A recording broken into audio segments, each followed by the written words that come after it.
నమస్తే. తెలంగాణలో ఉన్న మెడికల్ కాలేజీలకి కేంద్ర గవర్నమెంట్ నుండి ఏదైతే నేషనల్ మెడికల్ కమిషను షోకాస్ నోటీసులు ఇచ్చింది. గవర్నమెంట్‌కి సంబంధించిన కళాశాలల్లో ఏవైతే వాటికి అభివృద్ధి గాని, లేకుంటే అక్కడ ఎటువంటి సదుపాయాలున్నాయి వాటి మీద ప్రతి అకాడమిక్ ఇయర్ మొదలయ్యే ముందు నేషనల్ మెడికల్ కమిషను ఎంక్వైరీ చేస్తా ఉంది. దానిలో దర్యాప్తు చేస్తా ఉన్న నేపథ్యంలో మన దగ్గర మన తెలంగాణలో చూసుకున్నట్లయితే దాదాపుగా 35 మెడికల్ కాలేజీలైతే ఉన్నాయి. 35 మెడికల్ కాలేజీలలో గూడా 26 కాలేజీలకి ఏవైతే వాటికి సంబంధించిన సదుపాయాలు లేవని, లేకుంటే సీట్ కేటాయించడం ఏవైతే జరుగుతా ఉన్నాయో దాదాపుగా 2700 సీట్లు గూడా కేటాయించలేదు అన్నట్టు గూడా ఇంకా మిగిలిపోయి ఉన్నాయి. వాటికి సంబంధించిన నివేదిక ఇవ్వాలి అన్నట్టు గూడా కేంద్ర కమిటీ అడుగుతా ఉన్న నేపథ్యం అయితే కనబడతా ఉంది. తమిళనాడు, కర్ణాటక అన్ని రాష్ట్రాలు తిరిగిన తర్వాత తెలంగాణలో గూడా కమిటీ వచ్చి పరిశోధన చేసిన తర్వాత తెలంగాణలో ఉన్న మెడికల్ కాలేజు నాణ్యత లేకుండా, లేకుంటే పరిశోధనకు సంబంధించిన పరికరాలు లేవు, ఎటువంటి ఎక్విప్‌మెంట్ లేకుండా నడిపిస్తా ఉన్నారన్నట్టు కూడా షోకాస్ నోటీసులు అయితే పంపించారు. తెలంగాణలో కాంగ్రెస్ గవర్నమెంట్ వచ్చి దాదాపుగా 15 నెలల నుండి 18 నెలలకు వెళ్తున్న తరుణంలో మెడికల్ కాలేజీలను పట్టించుకోని పరిస్థితి కనబడతా ఉంది. గవర్నమెంట్ వచ్చిన కాంచెలు కూడా మెడికల్ కాలేజ్‌లో మీద ఫోకస్ చేయలేదు. గత ప్రభుత్వం కేసీఆర్ గారు దాదాపుగా 29 మెడికల్ కాలేజ్ కొత్తవి తీసుకొచ్చినప్పటికీ వాటిలో కొంత సదుపాయాలు చేస్తూ ఉన్న తరుణంలో వాళ్ళ గవర్నమెంట్ వెళ్ళి కాంగ్రెస్ గవర్నమెంట్ వచ్చింది. కాంగ్రెస్ గవర్నమెంట్ వచ్చిన తర్వాత ఏమైనా మెడికల్ కాలేజ్ మీద ఫోకస్ పెట్టిర్రా అంటే ఎక్కడ కూడా పెట్టినట్టే కనిపిస్తా ఉంది. ఎందుకు దానికి నిదర్శనమే ఈరోజు సీట్లు కేటాయింపు కావచ్చు, లేకుంటే అక్కడ ఉన్న ఏదైతే సౌకర్యాలు కూడా కావచ్చు. కేంద్ర కమిటీ చెప్తా ఉంది ఇక్కడ తెలంగాణలో సంబంధించిన మెడికల్ కాలేజ్ గవర్నమెంట్ కాలేజీలు ఏదైతే అత్యాధునికంగా కఠినమని చెప్తున్న కాలేజీ సంబంధించిన కళాక్షేత్రాన్ని కూడా అక్కడ మెడికల్ సంబంధించిన ఎక్విప్‌మెంట్ లేవన్నట్టు కూడా కేంద్ర గవర్నమెంట్ చెప్తా ఉంది.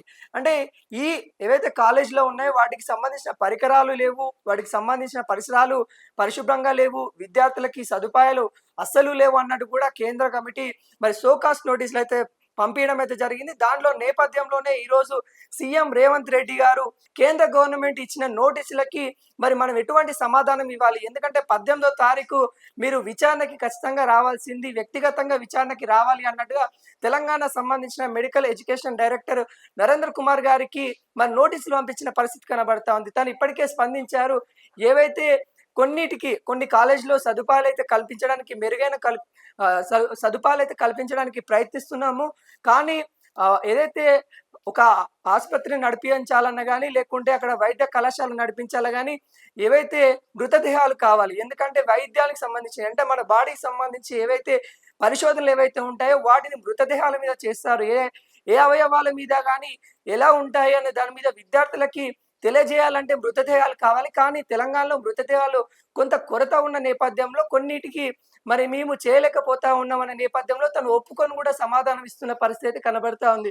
ఏదైతే ఇటు మన రాష్ట్రాలు పక్క రాష్ట్రాలు కావచ్చు, కర్ణాటక, తమిళనాడు ఈ రాష్ట్రాలు ఏవైతే ఉన్నాయో ఆ రాష్ట్రాలకు సంబంధించిన ప్రభుత్వ మెడికల్ కాలేజీలకు కూడా నోటీసులు ఇచ్చారనే నేపథ్యంలో తను సర్ది చెప్పుకునే పరిస్థితి ఇప్పుడు అయితే కనబడతా ఉంది. ఒకవైపు కాంగ్రెస్ గవర్నమెంట్ కూడా అలర్ట్ అన్నట్టు కూడా మనం అయితే చెప్పుకోవచ్చు. ఎందుకంటే ఇప్పుడు గ్రామ స్థాయి ఎన్నికలైతే రాబోతా ఉన్నాయి. గ్రామ స్థాయి ఎన్నికలలో ఇవి ఒకవేళ ఈ సీటు కేటాయింపలేకపోవడం వల్ల కావచ్చు, లేకుంటే అక్కడ సదుపాయాలు కల్పించకపోవచ్చు కావచ్చు. ఏదైతే 2700 సీట్లు ఏవైతే పెండింగ్‌లో ఉన్న ఆ సీట్లను కేటాయించకుండా ఆ విధంగానే ఉంటే దీన్ని ఆయుధంగా బీఆర్ఎస్ చేసుకునే పరిస్థితి కనబడతా ఉంది. ఎందుకంటే ఇప్పటికీ కాంగ్రెస్ చేసిన పథకాలలో మిస్టేక్‌లన్నీ ఎప్పటికప్పటికి బీఆర్ఎస్ ఖండిస్తూనే ఉంది. ప్రతి చేసిన పనిలోనే సోషల్ మీడియా మాధ్యమాల ద్వారాగా బీఆర్ఎస్ ఖండిస్తా ఉంది. ఇప్పుడు కూడా కేంద్ర కమిటీ ఏదైతే షోకాస్ నోటీస్ ఇచ్చిందో దాని మీద కూడా బీఆర్ఎస్ ఖండించే పరిస్థితి కనబడతా ఉంది. బీఆర్ఎస్ భారీ ఎత్తున లోకల్ బాడీ ఎలక్షన్‌లో ఈ ఏవైతే వాళ్ళు చేసిన లోపాలు ఏవైతే ఉన్నాయో మెడికల్ కాలేజ్ సంబంధించి కూడా గతంలో కేసీఆర్ గర్వంగా చెప్పుకున్నారు. ఏదైతే గత పాలకులు మన దగ్గర ఉండి దాదాపుగా 6 నుండి 8 మెడికల్ కాలేజ్ మనకాడ నిర్మిస్తే కేసీఆర్ హయాంలోనే 29 మెడికల్ కాలేజీలు వచ్చినాయి. ఆ 29 మెడికల్ కాలేజీలు ఏవైతే ఉన్నాయో వాటిని పరిరక్షించుకోలేకపోతా ఉంది గవర్నమెంట్ అన్నట్టు కూడా భారీ ఎత్తున బీఆర్ఎస్ ప్రచారం చేసే పరిస్థితి కనబడతా ఉంది. ఈ నేపథ్యంలో కేసీఆర్ ఏవైతే ఈ ప్రచారం ఏ విధంగా ఉందో దానికి అడ్డు వేయాలి అన్నట్టు కూడా కాంగ్రెస్ గవర్నమెంట్ అలర్ట్ అయింది. ఇప్పటికే క్యాబినెట్ సంబంధించిన మీటింగ్ జరుగుతా ఉంది. క్యాబినెట్ లో వీటికి సంబంధించిన ఎటువంటి సమాధానం ఇవ్వాలి? ఎందుకంటే కేంద్ర గవర్నమెంట్‌కి 18వ తారీఖు విచారణకి వెళ్ళాలి కాబట్టి, మరి 18వ తారీఖు ఏ విధమైన సమాధానం చెప్పాలి అనే నేపథ్యంలో ఇప్పటికే వాటికి సంబంధించిన అధికారులతో పాటు మంత్రివర్గంలో సంబంధించిన మంత్రులతోని సీఎం రేవంత్ రెడ్డి సమీక్ష చేస్తా ఉన్నట్టు కూడా తెలుస్తా ఉంది. మరి వీటికి సంబంధించిన పూర్తి సమాచారం మనమైతే చూడబోవాలి. ఏదైతే మెడికల్ కాలేజ్ సంబంధించి ఏవైతే ఏ విధంగా ఉన్నాయని కూడా ప్రతి అకాడమిక్ ఇయర్‌లో స్టార్టింగ్‌లో అయితే పరిశోధన చేస్తారు. దాంట్లో భాగంగానే తెలంగాణ మెడికల్ కాలేజ్ 34కి 26 కాలేజీలు కూడా మరి బాలేవు అన్నట్టు కూడా కేంద్ర కమిటీ అయితే చెప్తా ఉన్న పరిస్థితి అయితే నెలకొంది.